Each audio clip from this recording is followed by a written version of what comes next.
Welcome in, everybody. What's up? I hope you're having a fantastic week so far. Welcome into another episode of the OBR draft. What the heck is going on? Welcome into another episode of OBR Prospect Spotlight here on the OBR streaming network. Please make sure you hit that subscribe button, give us a thumbs up on YouTube, and hit that little bell. You'll know every time we go live. This is pre-recorded. We're not live, so I'm sorry we cannot interact with you live in the chat, but I try to get to as many comments as I possibly can. I'm your host, Jacob, joined again this week by Mr. Anthony Russo. How you doing, buddy? I am good, man. Hope you're having a good 4th of July weekend. Hope everybody's having a good 4th of July weekend. And yeah, we're going to dive into some safeties today, which is going to be a fun group for sure.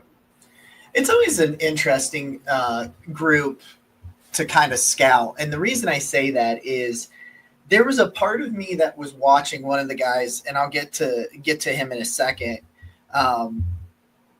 where I'm watching it and I'm like, safety has got to be especially free safety, not necessarily box safeties and guys that play in the slot like nickel defenders and things like that. But if you're a primary like 700, 800 snaps at deep, like it's kind of an unglamorous position, but also a position that people want to go after every little mistake that you make. Because usually if you're a safety, you make a mistake, it's probably because someone got behind you and it becomes an explosive play.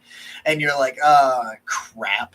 But like most of the time, if you're playing 10 to 15 yards off, you don't get involved with the play at all, especially if it's like a quick hitter where it's a 5-yard route, the guy gets tackled right away, or it's a run play that only gets 2 or 3 yards. It never gets close to you.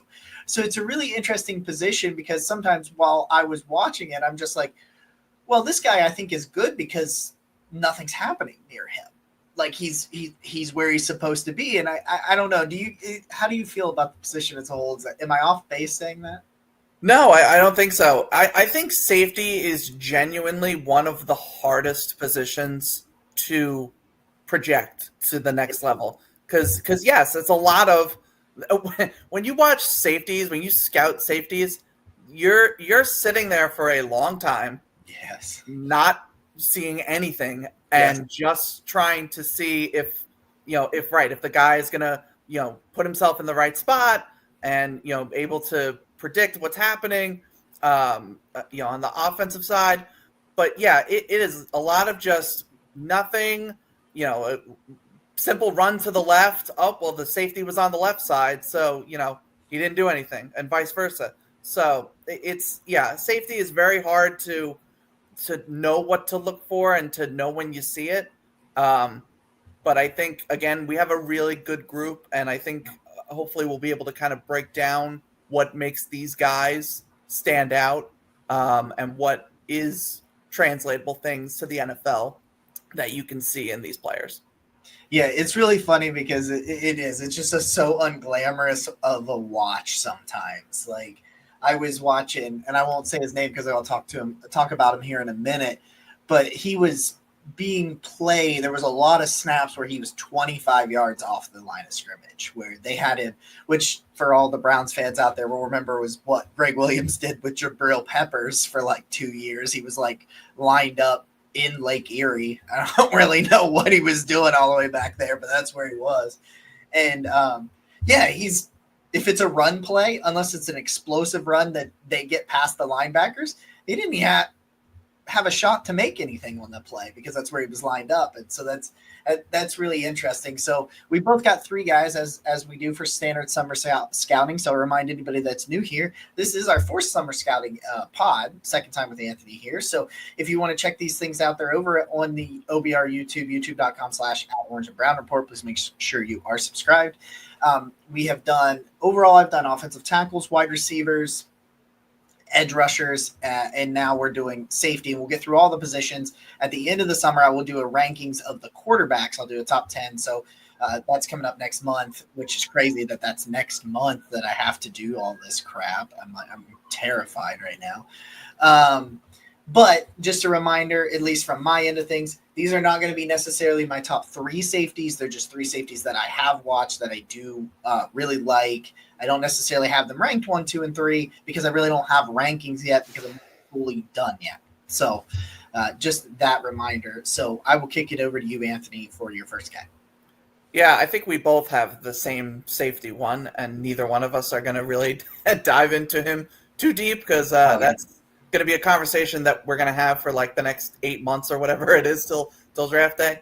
But I'll start off. I'm going to start off with a guy who didn't even go into last season as the starter, but then just played hell of a second half of the season. That's Bray Hubbard at Alabama. So he came in when Keon Sabb got hurt, who was another guy that is going to get some NFL draft love. But when Keon Sabb got hurt last year, he stepped in. His first game was Week 8 against Tennessee. And from Week 8 till the end of the year, he played amazing, considering that he had never started a game prior to that. He first off, you'll see when you watch him, he lines up all over the field. He has 100 plus snaps in the slot. He has over 100 snaps in the box, and he has over 100 snaps as a free safety. So he is sort of just a chess piece kind of guy. You could put him all over the field. And part of the reason he's able to do that is because his football IQ is so high. This is a guy who was a former high school quarterback and then converted to safety when he went to Alabama. So he has, the mental capacity that it requires to play quarterback and that understanding of what, a quarterback is looking at when they're reading the field and when they're looking for safeties and coverage, that kind of thing. And you can tell when he plays, he's able to really predict and react very well at a high level. He is not afraid to hit somebody in the mouth. He has a few big, nasty hits that are really fun to watch, particularly against LSU. There's a really fun hit on a I think it was a running back running a flat route.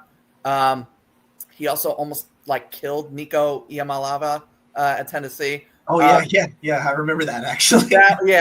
I'm sure you could find the highlights on social media pretty easily. But he's got some fun hits. But I also, again, he's not an elite athlete. He's not a guy that's gonna just run sideline to sideline at an incredible pace and blow your socks off.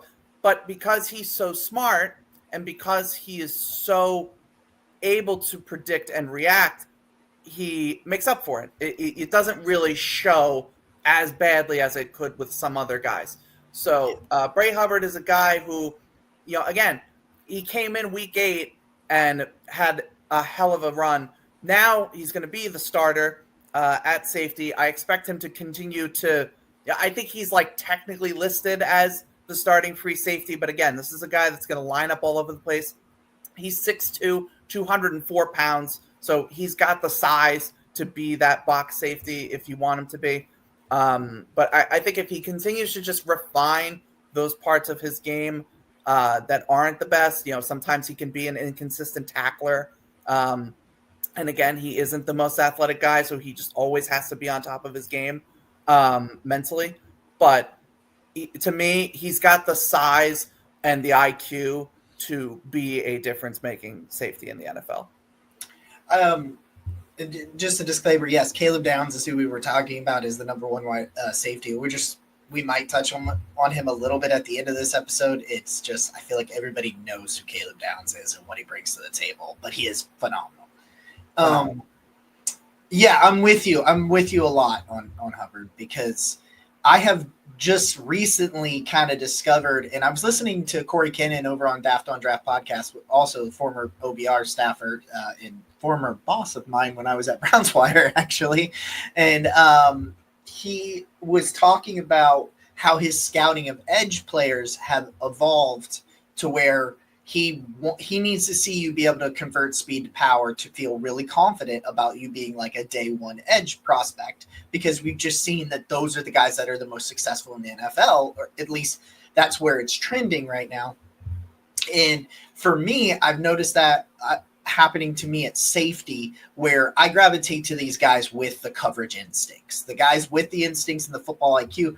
Because at least for me personally, because you're talking about, well, what can you see on these safeties where most of them aren't, the plays just doesn't involve them. But what can you see that, like you talked about that before we launched into the first player, and I think coverage instincts are the thing that I look for the most, and that's what I love about Hubbard too. But it's just the fact of the matter is, and you know what, I'll go into my first guy because this plays to him. So my first guy is Michael Taft from Texas, the free safety from Texas.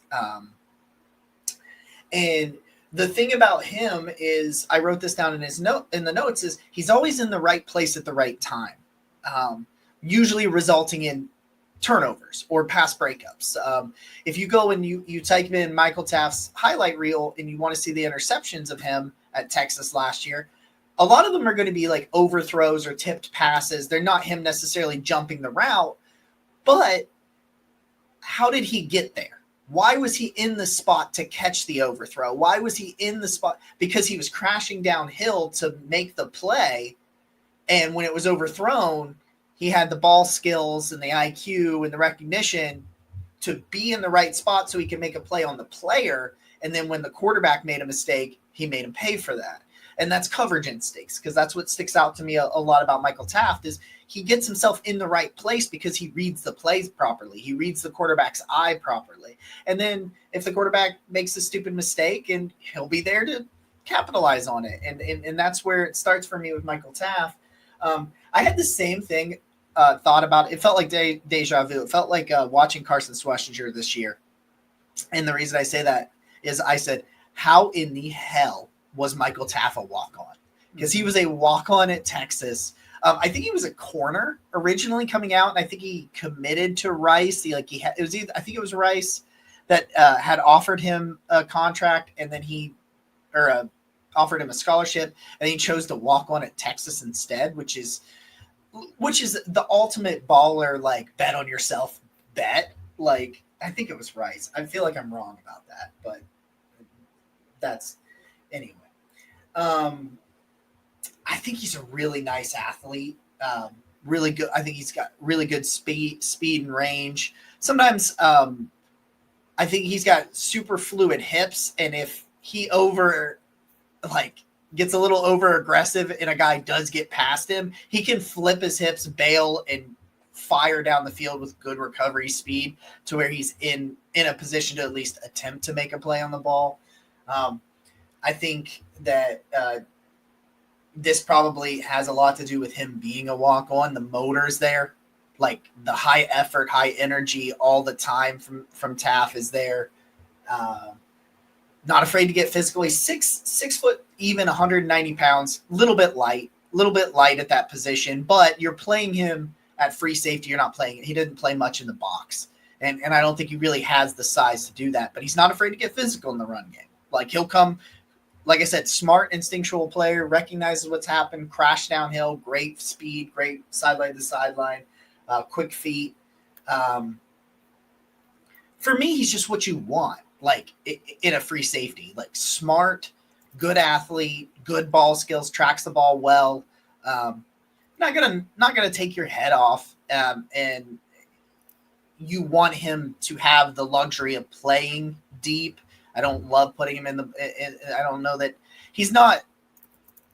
It's not like he can't be physical as a defender, but he is a little bit smaller in pass coverage, so you prefer not to put him in the box or put him in the slot. But I do think he has the athletic ability that if you want to match him up in man coverage, I think he could do it. I just don't think it's ideal. But yeah, that's Michael Taft for me.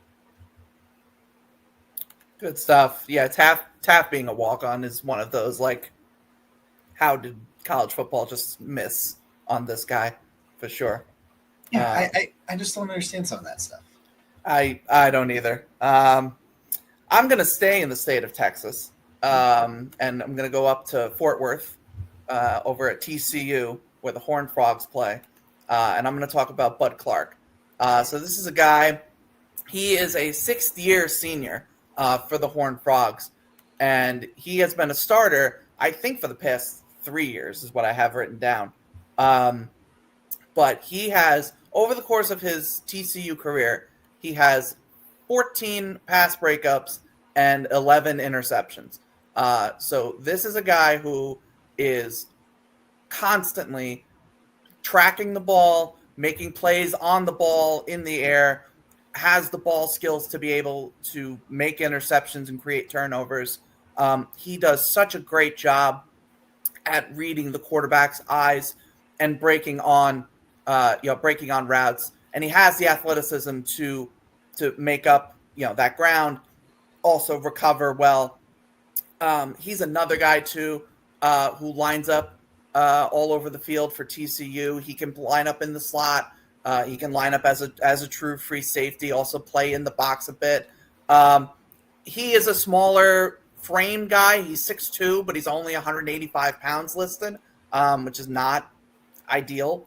But you're not if you're taking Bud Clark, you're not, in my mind, you're not taking him to be that downhill run support kind of safety. You're taking him to be the center fielder, just read the quarterback, make a play on the football kind of safety.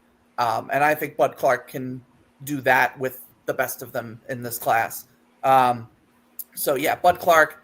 And also too, some people, and I don't think for safety it's really a conversation, but some people get squirrelish, I guess, when they hear oh, he's a 6th year senior, he's really old, he's going to be an old rookie.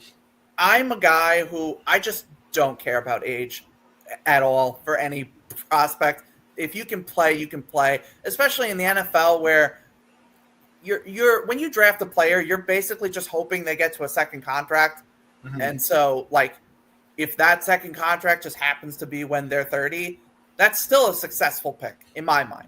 So I'm not one, if you tell me a guy's a 6th year senior, whatever, unless it's a medical, if there's a medical history, that's different. But just purely just a guy who was taken his time in college and seasoned himself as a player, I'm okay with that. But yeah, Bud Clark, I expect to be a difference maker yet again for the TCU Horned Frogs this year, and a guy that I think can work his way. I have him as sort of a borderline top 50 potential player this year.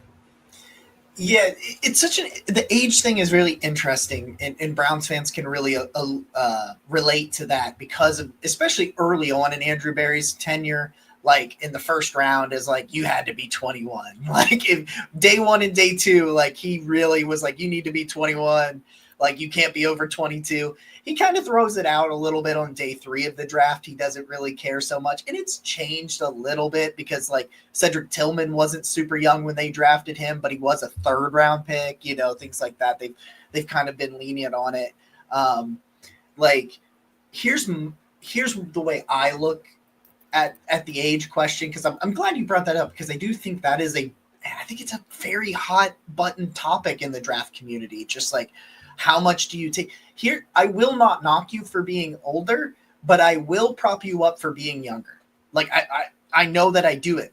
I've got it in my next guy. I have it in my notes that he doesn't turn 21 until next month. So he has, all this experience I'm going to talk about before turning 21. So that means something to me, but there are late bloomers. I'll give you one, Joe Burrow at LSU.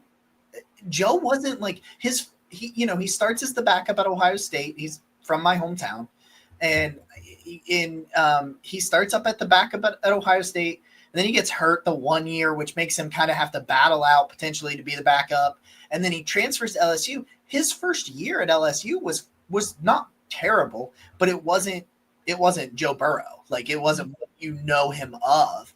And so it took him some time. And then, because he had to battle with some other good quarterbacks ahead of him, then he had to get his feet wet. And then he had probably the best college season we've ever seen.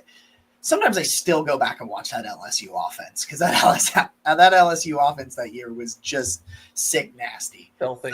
Filthy. Do you start thinking about the fact that who was wide receiver 2?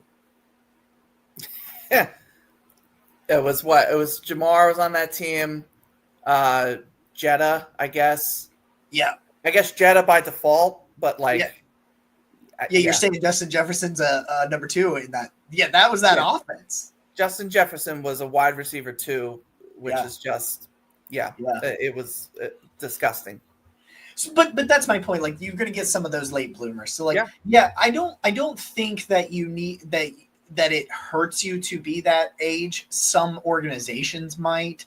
I get pushback on the website sometimes because I will write about good players rather than good players. And if that makes you want to be like hesitate and you don't want to take him in the first couple of rounds or something, I can kind of understand that a little bit because you want the first round especially to be like guys that could potentially have third contracts with you, which is a little, a little optimistic if you're looking, you're like, give me but yeah, no, I'm glad you brought that up just because I do think that's an interesting conversation to have. One thing that I noticed too about Bud Clark, and I don't remember this from back in 2023, almost all of his snaps in 2023, he was more of a slot corner in 2023. I don't remember that, but like when you were talking about that, I wanted to pull it up because I was just curious on some of the metrics because I've done a little bit of work on him. But I think sometimes people will see guys that have one rough year and they get moved. They'll see it as a bad thing, but it's like maybe sometimes you just have to figure out where someone's at their best. And then once you find them at their best, you roll with it. I think really for any position, but safety, I would say in particular, like if a guy is not playing in the correct role in a defense, you're going to look pretty terrible. And it won't really be your fault. I mean, it's your, you want to play as good as you can, obviously, but, there are multiple examples of players, of safeties that have, specific roles that they will excel at, and a defensive coordinator or just the scheme or whatever it is, or, an injury forces them to play somewhere else. Like, you get them out of position and it magnifies their weaknesses. Yeah. And then you think, oh, well, this player sucks. He can't do this. It's like, well, that's not really what his skill set is, and if you put him in another role, you were talking about Jabril Peppers lining up 20 yards off the line of scrimmage. That was never, Jabril Peppers was never that, like I talked about the center field sort of, read the quarterback and be the cover guy. Like that was never his game. He was always that physical, in your face kind of downhill safety. So, Jabril Peppers, who I would say is a pretty good player, but you play him as a true free safety. Yeah, he's going to suck. Like you can't be surprised by that.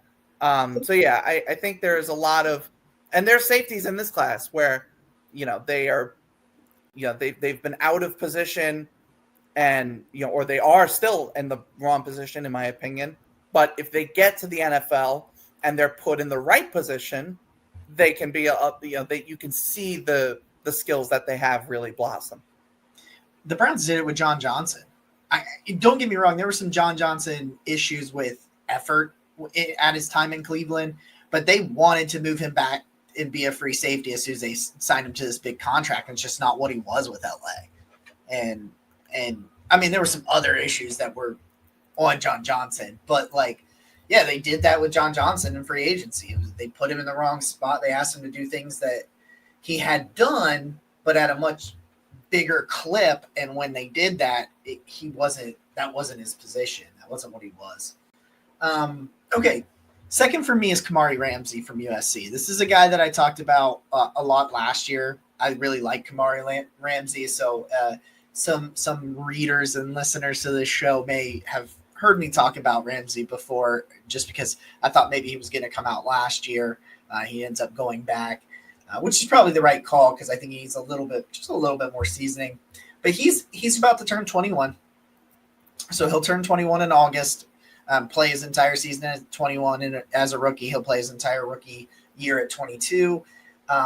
He's got 26 games of experience at 20 years old. He was at 2 years at UCLA before last year where he was at USC. Another guy that I think he's got really good instincts, not just good instincts. I think they're great instincts. And he's a guy that's played over 100. Last year, he played over 150 snaps in the slot, 150 snaps in the box, and 273 3 snaps as a free safety. And that, I think that is telling to his instincts and feel in coverage, especially 6 foot, even 203 pounds. I think he's understands what an offense is going to try to do, and he puts himself in the best position. He's got a pretty quick trigger to react once he recognizes what's going on, which I think he processes at a pretty high level. I think he's got pretty good range and sideline to sideline speed, which is something you want to see in a guy that you're going to put everywhere because he's going to have to play the run in the box and in the slot and stuff like that. And I think he does a pretty good job getting physical in the run game.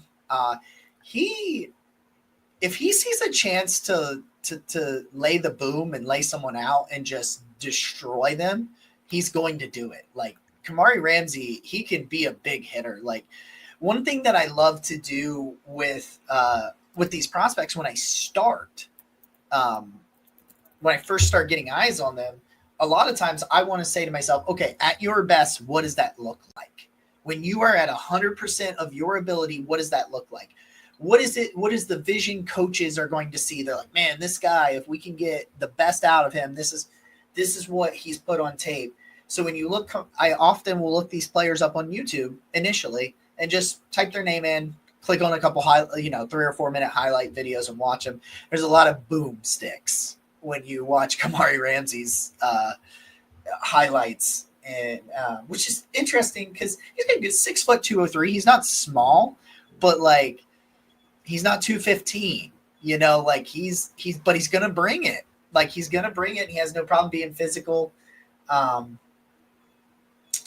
I don't think, he's not on Caleb Downs' level or anything like that. But if you're a team that's like misses out on Caleb Downs, then on somewhere on day 2, late day 2, early day 3, Ramsey was probably a day 3 guy for me last year. We'll see what happens this year. But like if later on you want like a Caleb Downs light or something like that, that's kind of what Kamari Ramsey is. I don't think he's quite the level of athlete or has quite the range or quite the power and strength, but he's not necessarily, he's kind of a jack of all trades, master of none kind of thing, where I think he's just really good at pretty much everything, but he's not elite at anything. And I think that all starts and stems with his instincts. Yeah, Kamari Ramsey was a guy I actually thought he might declare last year. Yeah, and I'm kind of glad he didn't, because I do think another year of kind of developing in those areas that you were talking about, I think will help him. But definitely a guy that I love his cover skills. I think he'll be a good player in the NFL when eventually he gets there.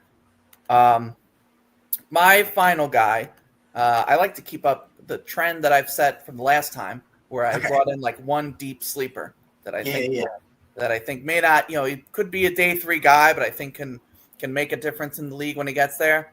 So I'm going to stick with that. And I'm going to talk about a guy, Antoine Peak Jr.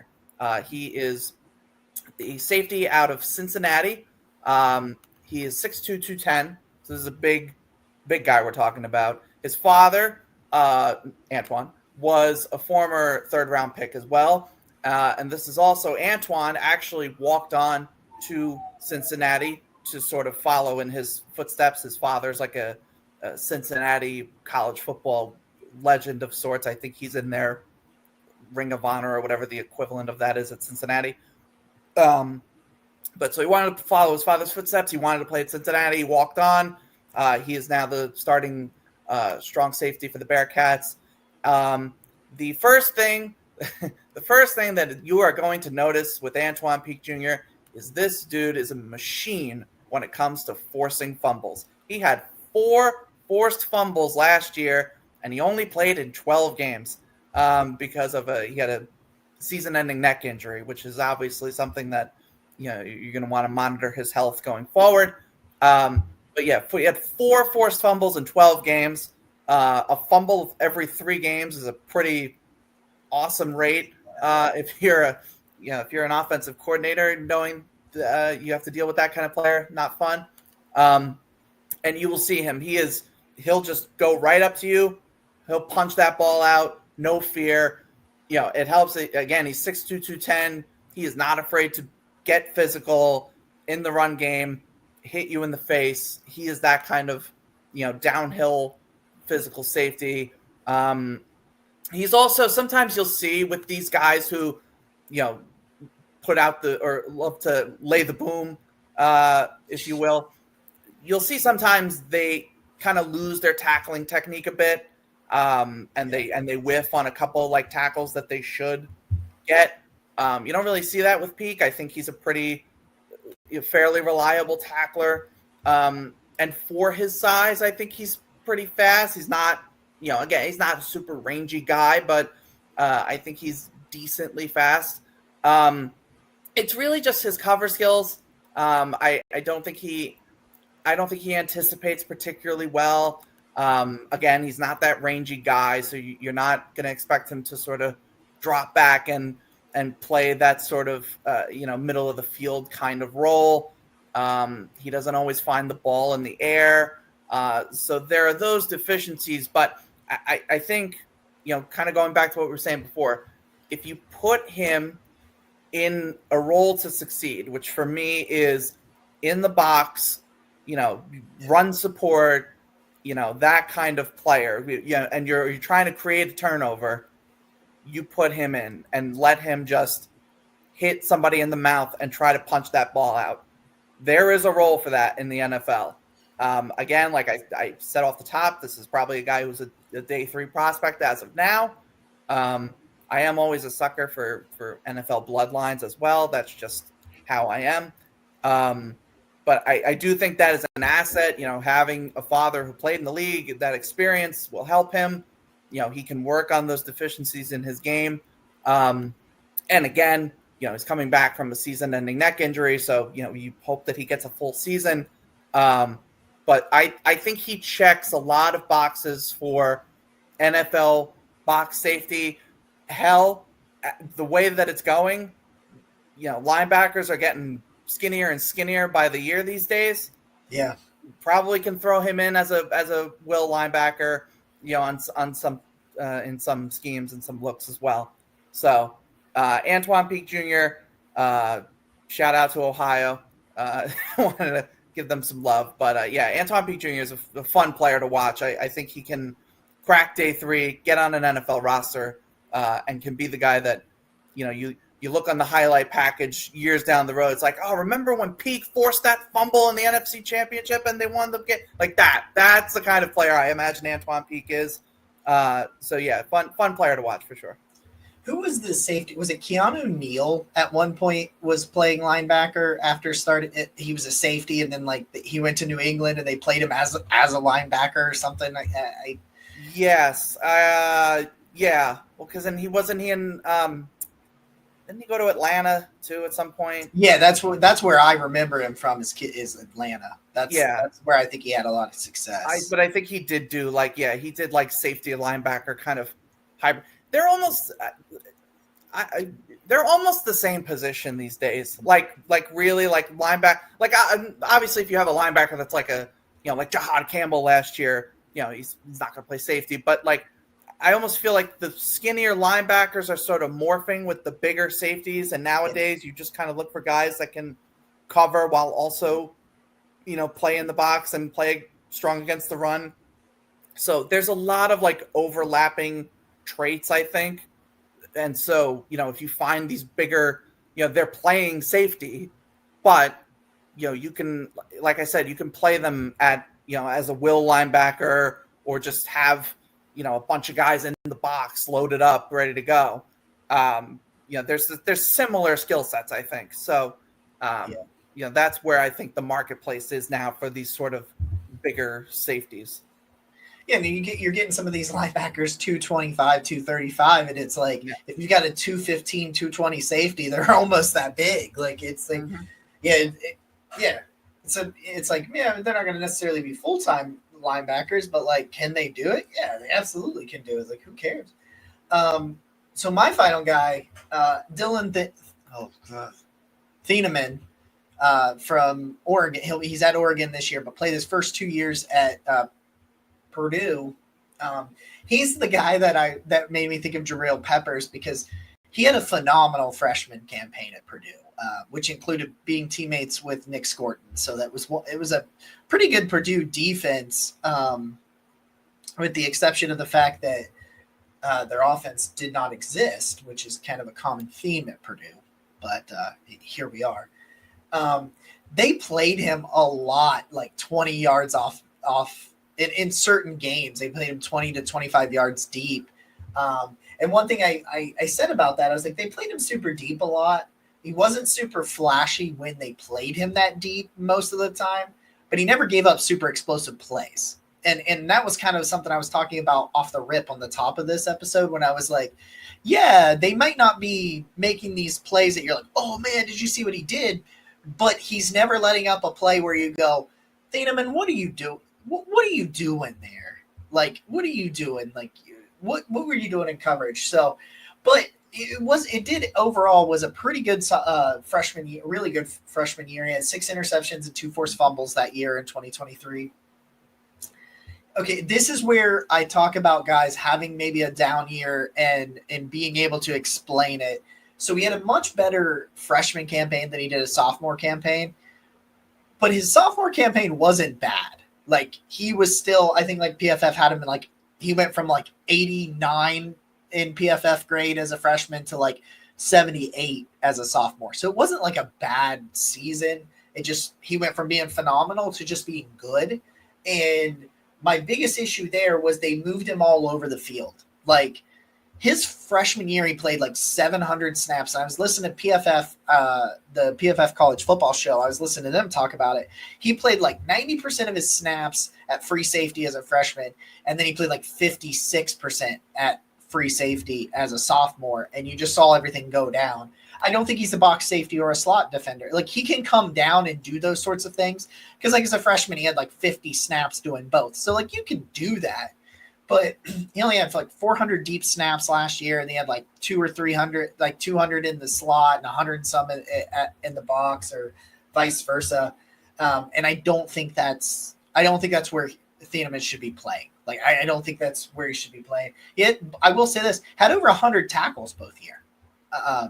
There's some missed tackles in there that you would want to clean up. But when you look at it, you're like, percentage-wise, it's not that big because he's still making 100 stops. And you can't make 100 tackles in back-to-back college seasons if you're a bad tackler. Like, there's some things he could clean up a little bit. But, you know, I think he's got elite speed and I think he's got elite ball skills.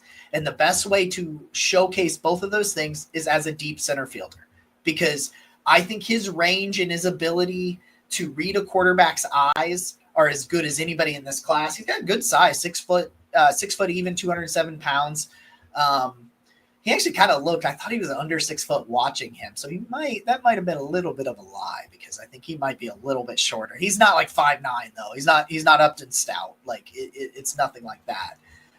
But I just think, you know, another guy that I think is pretty instinctual, but like you can watch him. He watches that quarterback and he does so good at predicting what that quarterback's going to go. If that quarterback commits to one side of the field, he's going to be there. He's going to be over there. He's going to take care of it. I think he's got that range and the ball skills. Like, I don't think he had any turnovers last year, 0 interceptions, and like kind of shows you like they didn't put him where he should be when he was as a free safety, he had 6 interceptions. You tell me, does 6 interceptions play in the NFL a year? Is that? Yeah, I think it does. Yeah, I think that plays, right? Like, I don't know.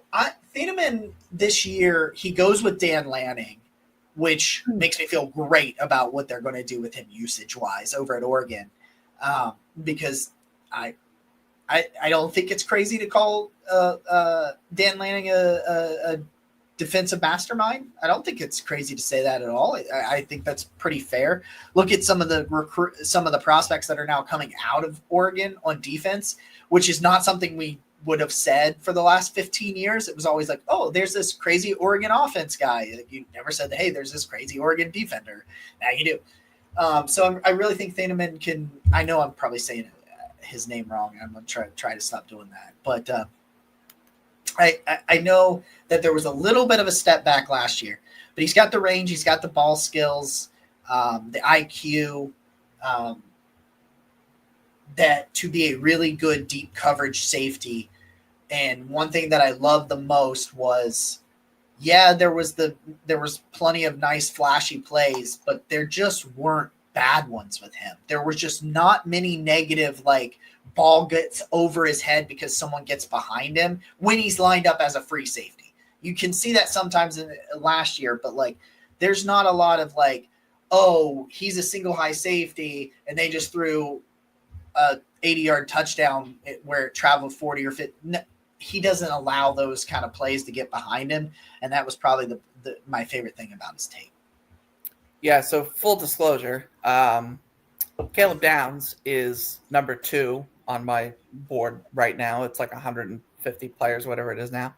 Dylan Dynaman is 3. So I'm a big Dylan Dynaman fan, and I think it's exactly what you hit on, and what we've kind of made the theme of this podcast unintentionally is he was out of position, like for way too much of this past season at Purdue. It also doesn't help that Purdue just was bad in general. But you said it. He played over 700 snaps at the true free safety spot. He has the 6 interceptions. Unbelievable freshman year. Everybody's hyping him up. He's great, whatever. Purdue then decides inexplicably to let's not do that. Let's trim down the snaps at the place where he's the best, and let's give him over 200. It was almost like 300 snaps in the box, and then like another 100 as a slot corner. 214 in the box and 102 in the slot. Yeah. Okay. So yeah, but like still over 300 snaps at the places where he did not play a lot his freshman year, and it does not have the natural skill set. Like you said, yeah, he can. Like he's not like inept at playing in the box, but that's not his strong suit. His strong suit is line him up, free safety, let him roam the middle of the field, and let him make plays on the ball with his awesome athleticism, his great ball skills, and his ability to just read the quarterback and be able to make a play. So, yeah, logically, Dan Lanning, who was a very, very capable defensive coach, should recognize this, put him back where he's supposed to be. And I think if he plays, if he plays an elevated version of his freshman year, in an Oregon defense, Oregon's defense will be sick, but also he can be, I think he can challenge, if anyone's going to challenge Caleb Downs for the safety 1 crown this year, I think it's Dylan Dynaman. So, take that for what you will. But yeah, he was a victim of circumstance and improper coaching as far as I'm concerned. I think he is just a stud if you use him correctly. I imagine that I don't know if he took like when he was going into the transfer portal. I don't know if he had to be sold on Oregon or if he just chose Oregon. But either way, I imagine one of the first conversations he ever had with Dan Lanning, he probably was like, what the hell were they doing with you last year? like, why did they do that to you? I feel like he's going to look at that tape and be like, because you said it really well, but like you took an elite safety, and you made him an average safety. He wasn't bad. He wasn't a liability, but he was average. He was fine. Like he was a late day 2, early day 3 guy that you plugged in and you're like, I feel pretty good about that. But like he has top 10 talent at free safety in my mind. I'm very excited. I like that you had him at 3. I'm very surprised, but like at the same time, I'm like, yeah, I see why you would do that. Like I'm not going to argue with you about that. Like, because if, like you said, if he elevates his freshman year campaign and he's better than that in Oregon's defense, Yeah, that's a top 10 pick, top 15 at worst. I know safety is really weird sometimes because you've seen it with Kyle Hamilton, we've seen it with Malachi Starks and things like that, where we're just the NFL can be weird about where safeties go, but that's a top 10 talent if he reaches. Yeah, I think that should. I'll put the caveat on that. Yeah, he's a top 10 player. Will he go top 10? Probably not. Like Caleb Downs will likely go top 10, but even for as great a player as he is, it might still wind up being difficult for him.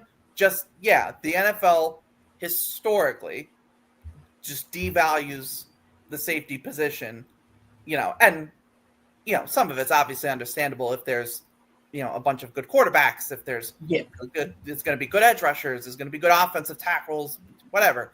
So you get it, but eventually it comes to a point where the players like Caleb Downs and Dylan Thieneman, there comes a point where they're going 15, 20. We always complain about, how do the Baltimore Ravens draft these really good players? How do the Buffalo Bills get this great player? The Kansas City Chiefs. How do the Chiefs always get the Eagles? It's like, well, because we're valuing position and we're forcing the really good players to go down the board, and then they become these amazing Pro Bowl, All-Pro talents. And we're shocked. Well, you gave up an All-Pro linebacker or an All-Pro safety, and you got yourself like a decent wide receiver. It's like, I don't know if the trade-off was worth it, but sure, I guess. So, yeah. Baltimore's very happy that safety, Kyle Hamilton, fell to them. Yeah. And they got Malachi Starks. And I'm sure now we're all looking back at that pick and being like, oh, but he was a safety. You don't think we took him too high? No. No. Then they took Malachi Starks, and I was like, son of a bitch. Yeah. Like, what? And then the Eagles get Jahad Campbell, and we're all just like, it's the DJ Khaled. Like, congratulations, you played yourself. Like, what are we doing? When it comes to positional value for me, if a prospect is even or very, very close, then I let positional value win. Yes. But if it's like, hey, the tackle's here and the safety's all the way up here for me on my board, I'm taking the safety, because the positional value probably moves it like that much, maybe. It's not like positional value makes it, the Eagles, you said it, the Eagles, the Eagles, the Ravens, and the Chiefs, especially the Eagles, every year, wherever they're at, they say, well, how do they get these players? They just don't overthink it. No. Just take good football players. Yeah, it's really that simple. and again, you brought it up at the beginning too. Safety is a position where, it's not sexy. It's not gonna, they're not always gonna be making amazing catches or, amazing sacks or, all these amazing things that we love to watch in a normal football game. But there's gonna come a point in if not every game, most games, where a big play is going to happen, and you're either going to say, oh man, that safety really made a great play, or oh man, that safety really dropped the ball. And in that moment, you're going to say, oh, maybe if we had a better safety, we would have, we could have made a play and we could have actually won the game or whatever. So I 100% agree. If a safety is a blue chip talent, there's no reason right now Caleb Downs should fall out of the top 10 in my mind, because there's not going to be, 10 blue chip players. And I think Caleb Downs is a blue chip player. But we're not, I don't expect by April to have 10 guys that I'm going to say, oh yeah, this is a guy who could Hall of Fame, is literally the ceiling that I'm going to put on Caleb Downs. And he deserves it because he's a phenomenal player. But inevitably, what I would expect to happen is Caleb Downs is going to fall to 15, and he's going to go to the Steelers, or he's going to go to like, one of these teams that's like a borderline playoff team. And it's like, how did that happen? Like, what are we doing here? What are we doing? Man, thank you so much for giving me some more of your time hopping on here for a second time. So real quick before we go, tell everybody where they can find your stuff. Yeah, no problem. I love coming on. You can find me at Anthony_Russo97 on X. In the past hour or so, I just dropped my Guys summer scouting team. So you can go check that out. All the guys that I'm in love with as a player that I would bang the table for. So you can go look at that. And my top 100 should be coming out. I mean, at least by the end of the month, I'd say probably within the next couple weeks. So yeah, lots of fun summer scouting stuff coming out. Guys, thank you so much for joining us on a Wednesday. We're almost there. This is Wednesday night is when this thing's going to air. We're recording it on Saturday, but it's going to air on Wednesday, and we're going to be like, what it's like a week and some change from like the start of training camp for rookies. Yeah. The Browns report on the 18th. The rookies do. So we're almost there by the time you guys are watching this. So it's in the air by the end. I can't wait. Thank you guys so much for joining us. Make sure you hit that subscribe button. Give us a thumbs up. Tomorrow, Thursday, Jeff Lloyd, as always, at 6 p.m. Browns 3D. Keitsa Kinnaman and Brad Ward at 7 with All Eyes on Cleveland. We appreciate you guys. We'll see you guys again next time.